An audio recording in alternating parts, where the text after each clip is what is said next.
Everyone seems to be getting themselves in a mess today. I mean, the tellybugs got their waves all scrambled, Heathcliff gets cake in his face, and now Grotbag ends up in the pond. Probably the best place for her, actually. But Patrizia here won't get in a mess on the Minithon, will you? I hope so. No, we hope not. That's our first Minithon challenge, coming up in a minute.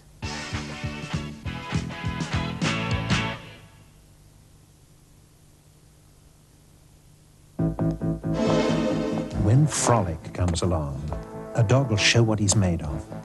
Suddenly he's alert. He'll show if he has a nose for everything with meat, and just how keen his instincts are. Aha! Frolic lets a dog show what he's made of. And that's why Frolic tastes so good to every dog, every day.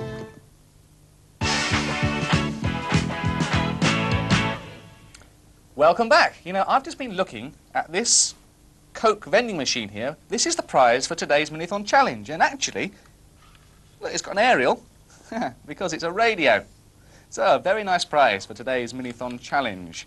Now, Patrizia, that's what you could win if you achieve all the tasks in 90 seconds. So, take up the starting position. Right then, on your marks, get set, go. It's one beep. You're allowed to have 3 beeps.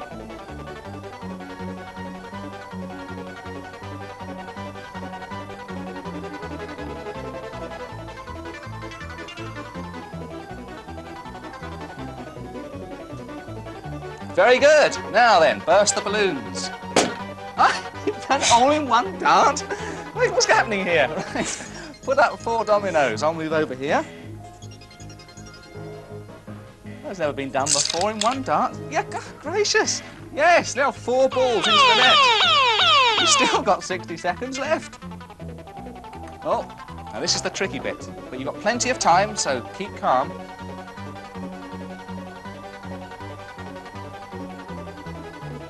One.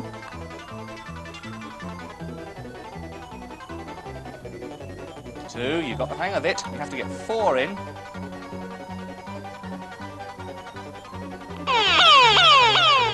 Right, oh, 30 seconds left. Keep calm. Oh, a little bit too steep.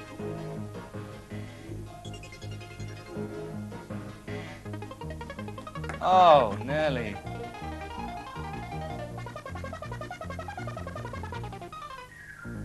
Yes, try to get one more in. Not long. Oh! I don't know. I'm jolly tempted. I am tempted. I think the hooter was still playing, wasn't it, as the last one went in? Come in, Josephine. What do you think? Yes. I think we give you the radio. Right, where is it? Where is it? I think Here we are then, Patrizia. That Your was prize. really on the button, and probably all sorts of people would be going, unfair, unfair, but I thought you did it there. Yeah, I did that. Right. Well, now it's time for today's edition of Start Here, and we're going to look at the fantastic power of air.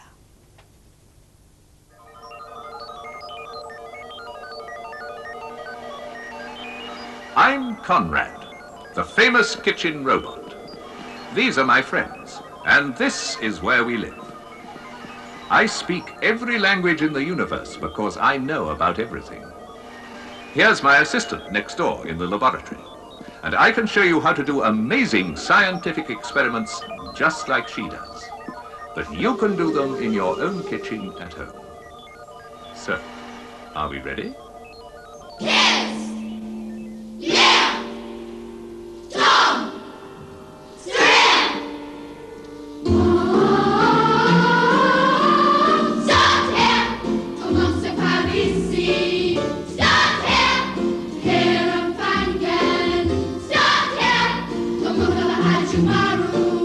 Start here! Come make our key! Start here!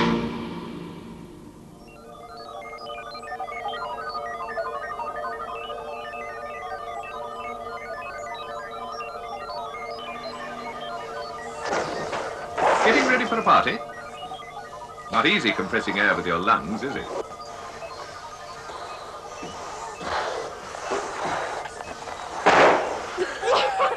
It's great stuff, air. That's what we're going to investigate today. The fantastic power of air. You can't see it, but it is there. And there's a way to prove it. An empty tumbler upside down, yet it's not really empty. See? It's full of air.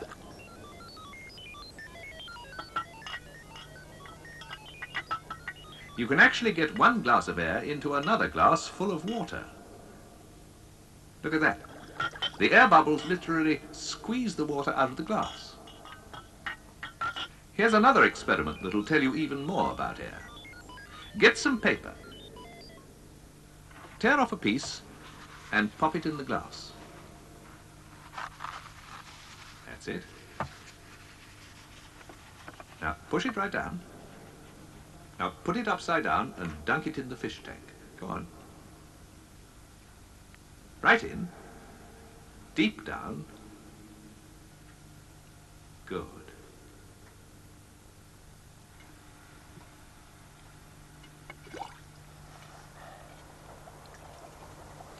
All right. What's happened to the tissue? It's dry. Please, I can get my hands on it. It's perfectly dry. And that shows that the air in the glass had the strength to hold the water out. Pop in a disc, and I'll switch myself to replay.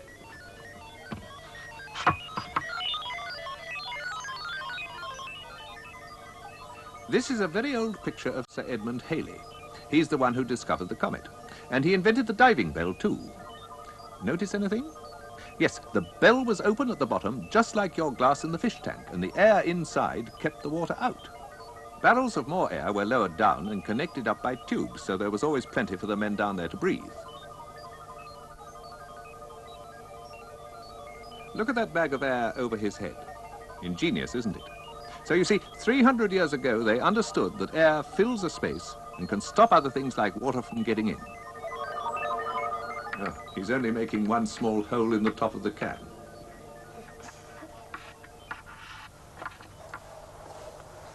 And because of air pressure, he can't make it pour. He needs another hole. And now it's going all over the place. As the air goes in at the top of the can, the evaporated milk comes out of the bottom. Oh, do keep it in the glass.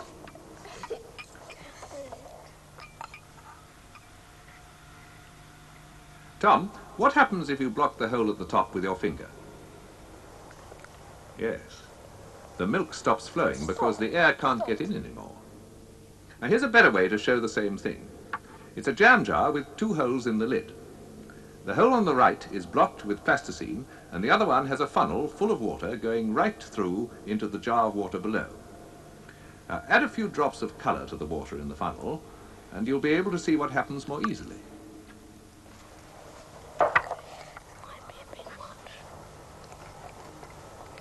I think it's ready now.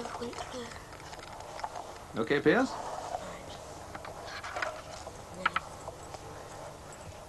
Let the air out of the jar, and the water in the funnel has room to get in.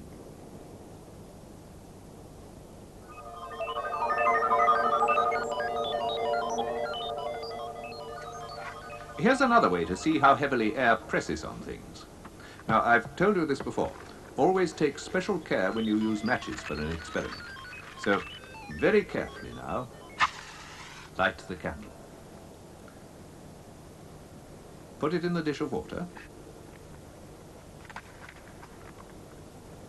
Cover it with the glass and see what happens.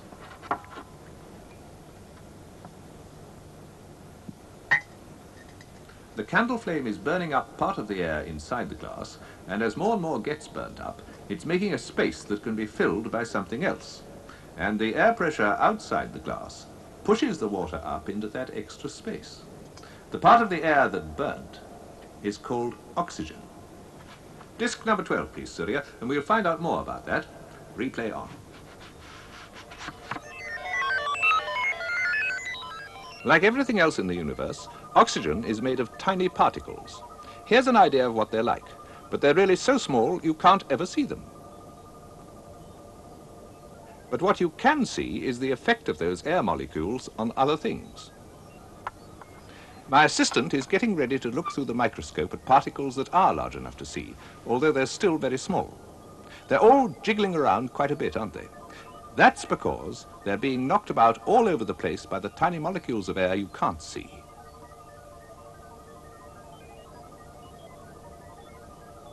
"200 years ago, a scientist called Priestley worked out what air was made of.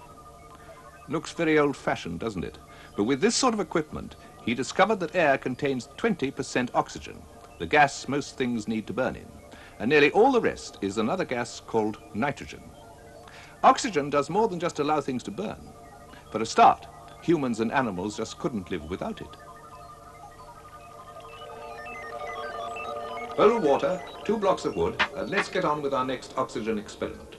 Tom, that's right, pour a few of those iron filings into that damp glass. Not too much.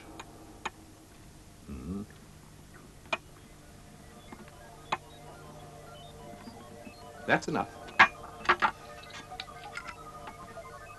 Now, Pierce, turn the glass upside down and put it on the blocks.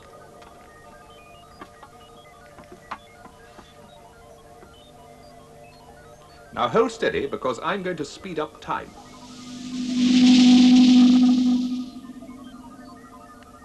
Look what's happened to those iron filings. They've changed colour. What do they remind you of? Rust. Yes, rust. The iron filings have used up some of the oxygen in the glass to make the rust. And just like before, the water has been pushed up to fill the space by air pressure. Let's try and weigh some air. 2 balloons full of air on the ends of a long piece of wood.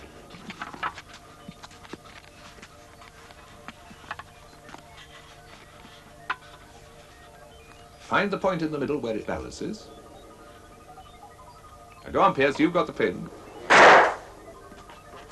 The heavy end drops, the end with the balloon full of air. Of course, my assistant can do it more accurately than that. The flask she's weighing has had all the air pumped out of it. Without air, it weighs 489 grams. But open the valve and let the air back in, and it weighs 490.2 grams. It's gone up 1.2 grams, so that's how much the air in that small flask weighs.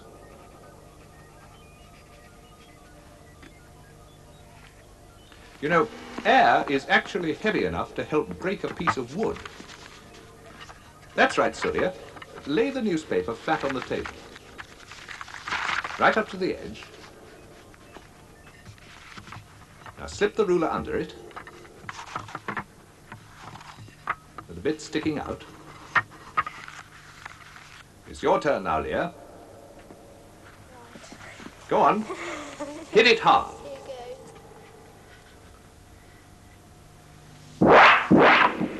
Surprising, isn't it? The air pressure on the paper held the ruler like a vice. It didn't stand a chance.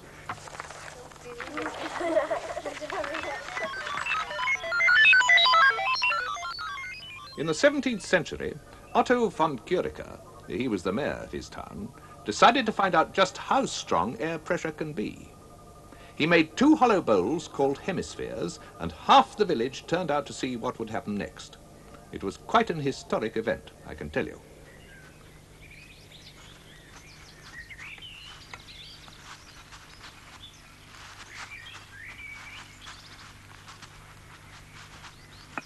They watched as he carefully placed one hemisphere on top of the other.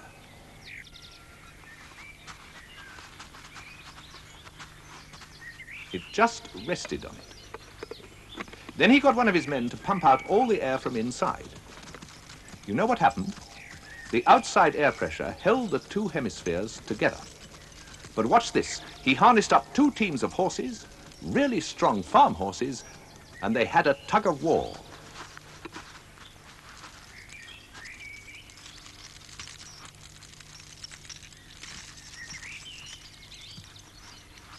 The villagers could hardly believe their eyes.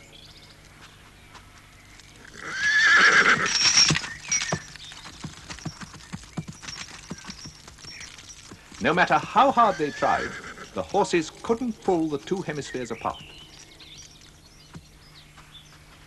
Now, the only thing that had been holding them together was the pressure of the air pushing on the outside of each hemisphere. And when they let the air back inside, well, of course, the two halves just simply fell apart. I wish I could have been there, just to see the expression on those villagers' faces. Oh, so you know about William Tell, do you? Well, aim high then.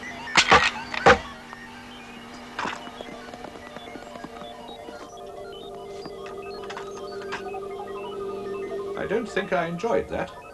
Now, show me that bullet. Recognize it? It's a sort of small rubber hemisphere. Press it on the table, and the air pressure makes it stick. You see, the weight of the air was pressing down, so that's what made it so hard to get off. Try the big red one. See? More for the air to press on, so it sticks even harder. You try, Tom. Lots of area, lots of air pressure, lots of stick.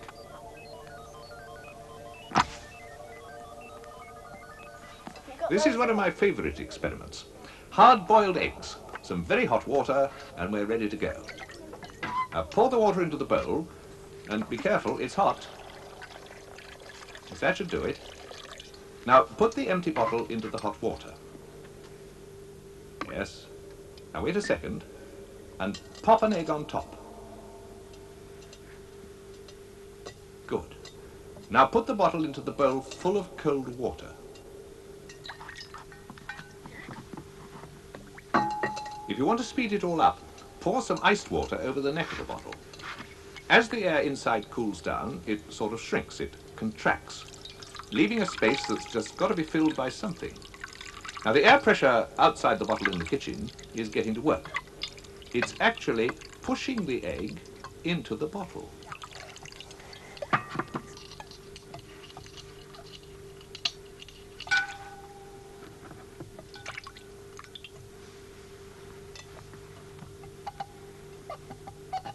There's another way to do this.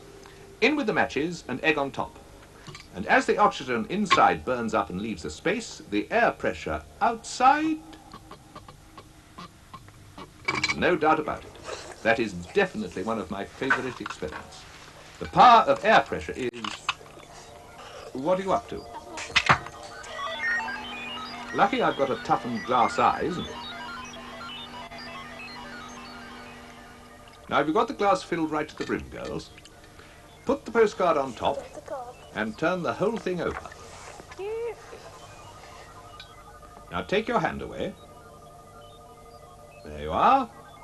The air pressure is holding the postcard so tightly against the glass, not a drop of water can get out. And that shows that air pressure works upwards as well as downwards. It works in all directions. I don't feel safe. There's another way to find out how strong air pressure is. Fill up the bottle, dear. Bottle full. Turn it upside down and stick the neck under water. See? The water stays in the bottle, and water is heavy stuff.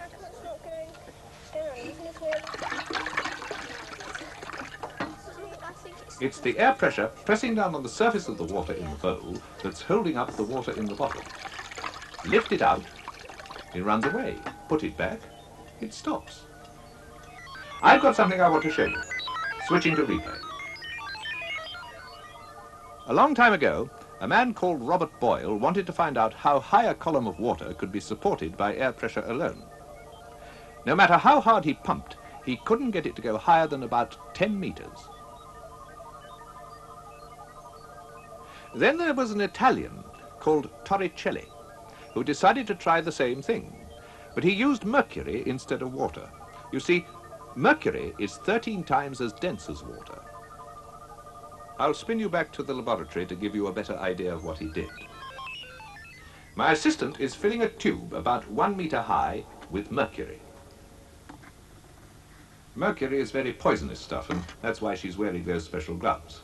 Now look. She seals the end of the tube with her finger and turns it upside down in a dish full of more mercury, a bit like you did with your bottle of water just now. Guess what'll happen when she takes her finger away?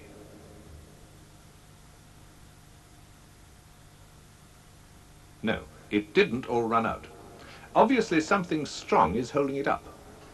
Yes, the pressure of air pushing down on the surface of that dish of mercury is enough to hold up all the mercury in the column. So the height of the mercury in the column is a measurement of what we call atmospheric pressure. Back in 1648, some French scientists took a column of mercury up a mountain. They found that the higher they went, the less the atmospheric pressure was. Today, mountain climbers sometimes use breathing apparatus because the higher they go, the less air there is. On top of a mountain like Everest, where it's nearly 9 kilometers high, there's so little air, there wouldn't even be enough air pressure to support a column of mercury much more than 4 or 5 centimeters high.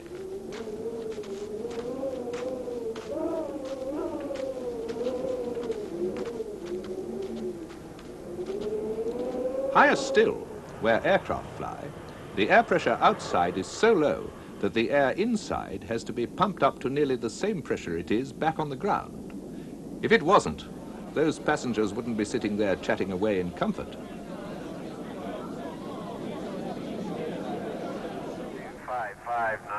And where there's no air at all, like in space, you need very special pressurized suits to survive at all.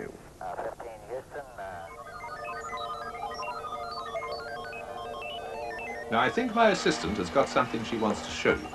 No, she isn't pumping up the balloon, she's just pumping all the air out of the jar, and as the pressure in the jar drops, the air in the balloon expands until... just as too much air pressure would crush us, too little would, well, it doesn't bear thinking about. Switching to replay.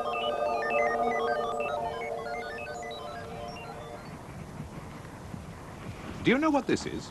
It's another kind of balloon, a weather balloon. They've put a gas called helium in it because it's lighter than air, so it helps the balloon to float. As it rises higher above the Earth, the air pressure gets less and the helium gas expands to fill up the balloon. Weather balloons carry equipment to measure the pressures in the atmosphere. Barometers like this measure changes in atmospheric pressure too, and help you to know what sort of weather to expect. You see, pressures are often different from one place to another on the Earth, and when that happens, the air tends to flow from high to low pressure areas, and that's what causes the weather. The pressure's changing here all right. Looks like a pretty bad storm coming up.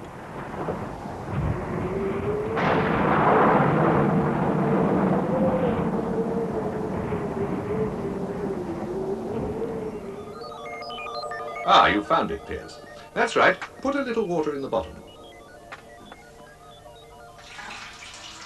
Make sure the can is perfectly clean and empty. That is most important. And don't put the lid on. That is very important too.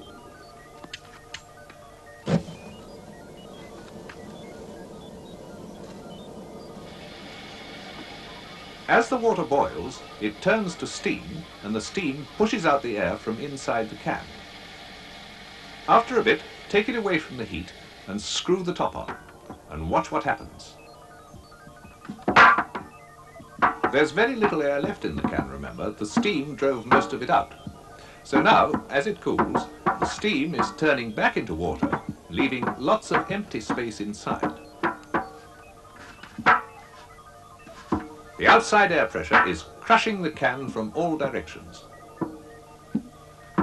I said air pressure was powerful stuff, didn't I? Now, it doesn't crush us because our insides are at the same pressure as the air outside us, so it balances out. Good thing too. Come on. That's interesting, Leah. You'll need a lot of puff. That's it. Now have another go. Go on. There you are, up it goes. You see, quite a small increase in pressure over a large area like the balloon produces a big lifting force. And when you think about it, we make use of air pressure every day. It keeps your bike tires hard. As the pump pushes more air into the tires, it's being compressed until the pressure inside is greater than the pressure outside.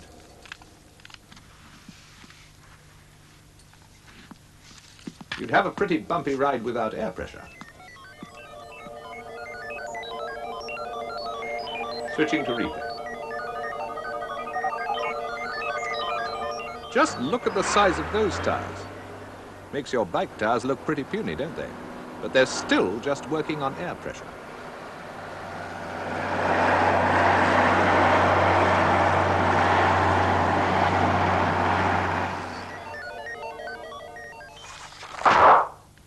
Brilliant demonstration of the power of air pressure, Piers. Your ear's still ringing. Here's an idea. Make an air pressure cannon. Now give it a squeeze, Tom. And the air pressure builds up inside and fires the plasticine bullet.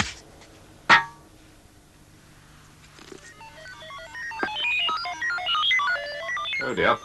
Well, if you insist. Now, wait till I give the word. Ready? Go. Turn, aim, fire. Yes! You know, there are much more useful ways to use air pressure.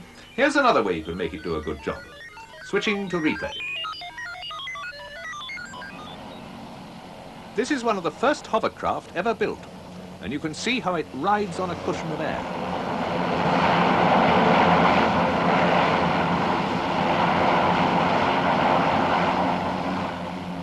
Here's one in the north of Canada. Look how it goes.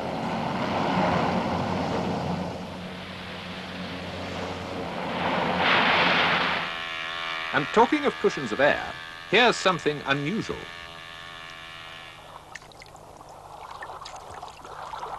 This aeroplane is actually riding on a thin cushion of air just above the surface of the sea. Good. You seem to have everything we need to make some compressed air rockets. Yes, we need the string to set up the launching range. And it'll stop the rockets from flying all over the place too. Now slip a piece of a drinking straw onto the string so that it slides easily. We'll stick the rockets to that. Useful things, balloons. Now build up that air pressure, Piers. That's your rocket fuel.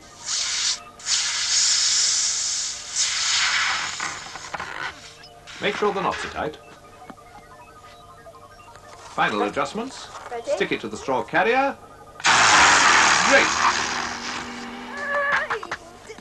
Your turn, girls.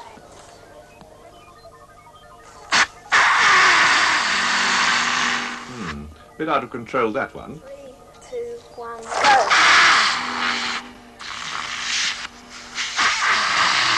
Now we're getting the hang of it.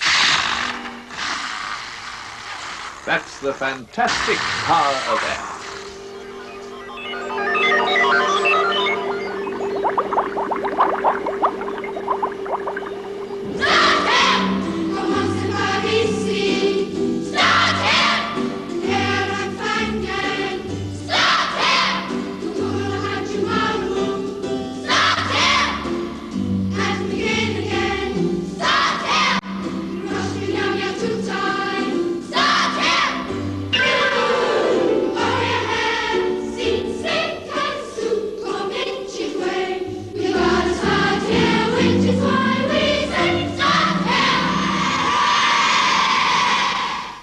Amazing what you can do with nothing.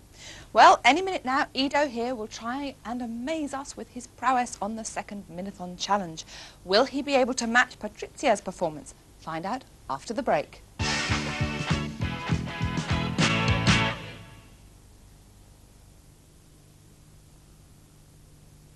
Take it easy, take the Raider. Get a really great taste. Take it easy, take the Raider. It's got what you need. Take it easy, take the Raider. Anytime you want it. Take it easy, take the Raider. Wherever you are. Take it easy, take the Raider. Raider tastes great. It's got what you need. Raider, the take a break snack. Take it.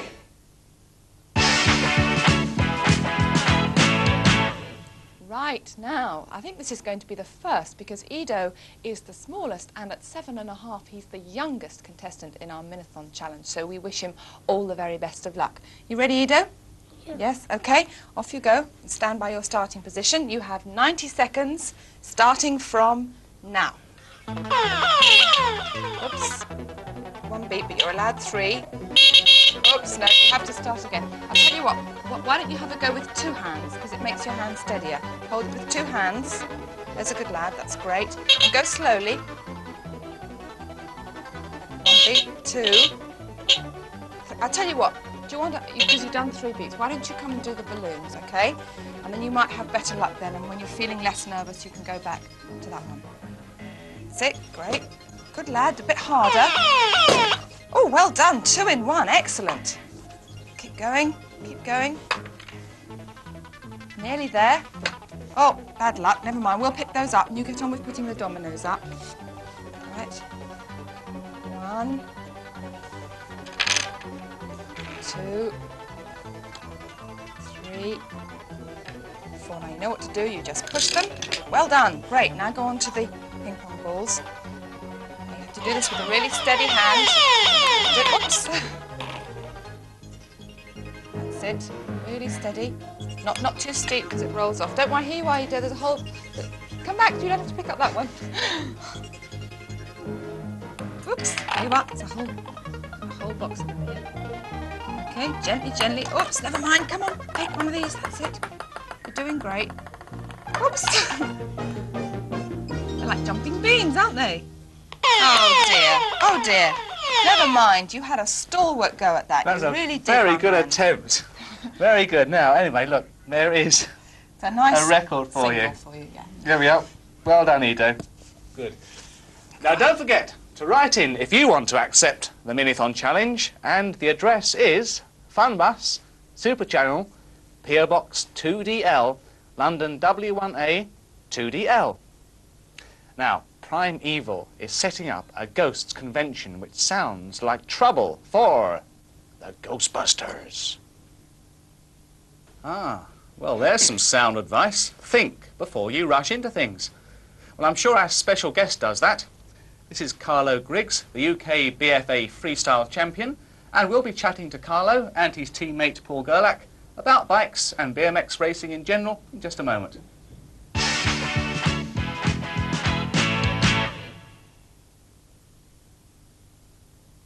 I'm a stockbroker, and it's a really busy day all day long. At 4 o'clock, I need a Snickers bar. I definitely have a hollow feeling in my stomach, and my stomach's growling. Snickers bar have a lot of peanuts in them, and I love peanuts. Packed with fresh peanuts, peanut butter nougat, caramel, and milk chocolate. Packed with peanuts, Snickers really satisfies. It holds me over. It satisfies me. 6 hours between lunch and dinner, I need something in between.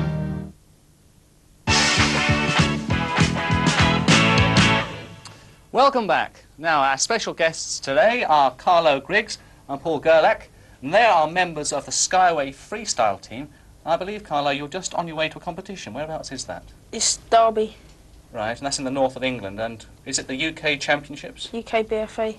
It's British Championships. Right, there's 6 rounds, isn't there? And this is the 2nd round coming up. Yeah. Right, now could this possibly lead on to the World Championship? Yes, you got to get in the top 5 to qualify. Paul, whereabouts is the World Championship taking place this year? They're going to be held in England this year. Oh, they are? Yeah. So you won't have far to travel if you qualify then? Yeah. Well, in case some of you haven't seen Carlo in action before, let's just remind ourselves now, with Carlo aboard his bike, with lots and lots of thrills and spills, doing some freestyle on the ground. Let's have a look.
Carl, I noticed that on some of those jumps, you were absolutely miles up in the air. How high do you think you might have been?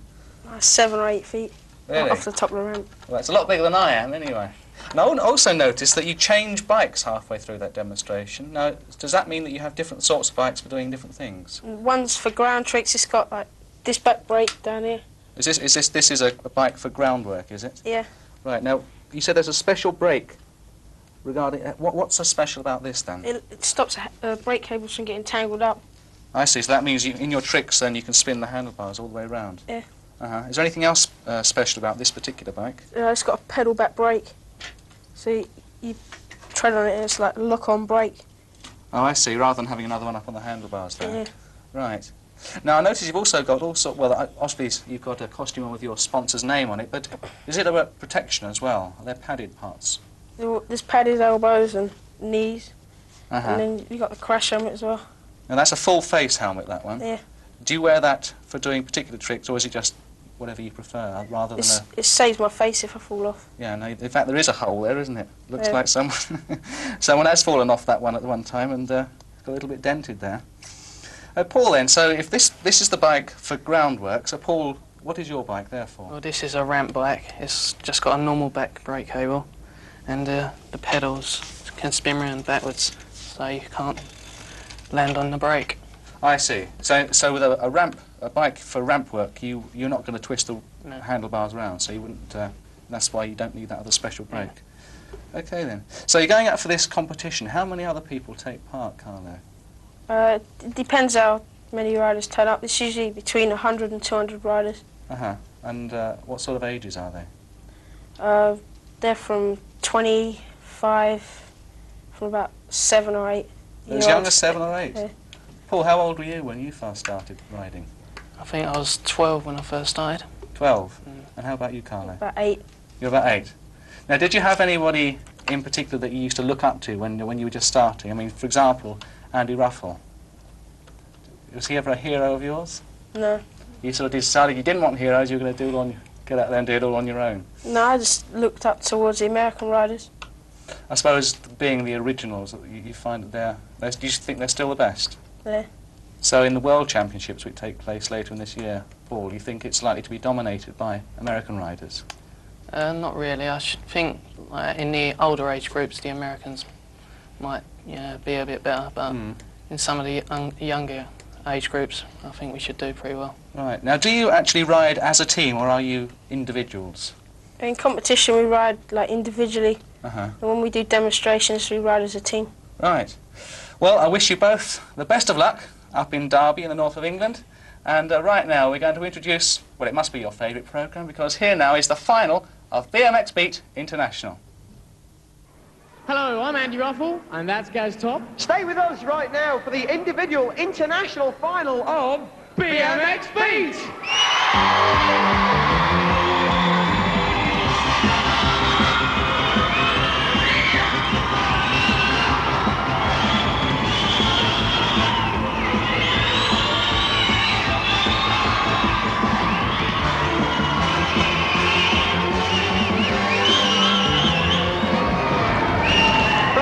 International BMX Beat has been incredibly exciting. They're still exciting here.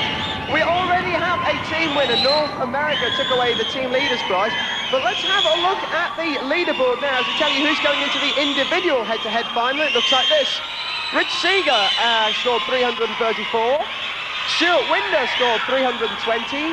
Dave Young scored 299. And Andy Shahara from North America scored 297. They are the 4 riders who are going to be taking part in the individual head-to-head, the 2 highest scoring North American competitors and the 2 highest scoring Continental Europe competitors. I think we better get on with it before this place explodes. Andy should be ready right now with the first riders on the flat.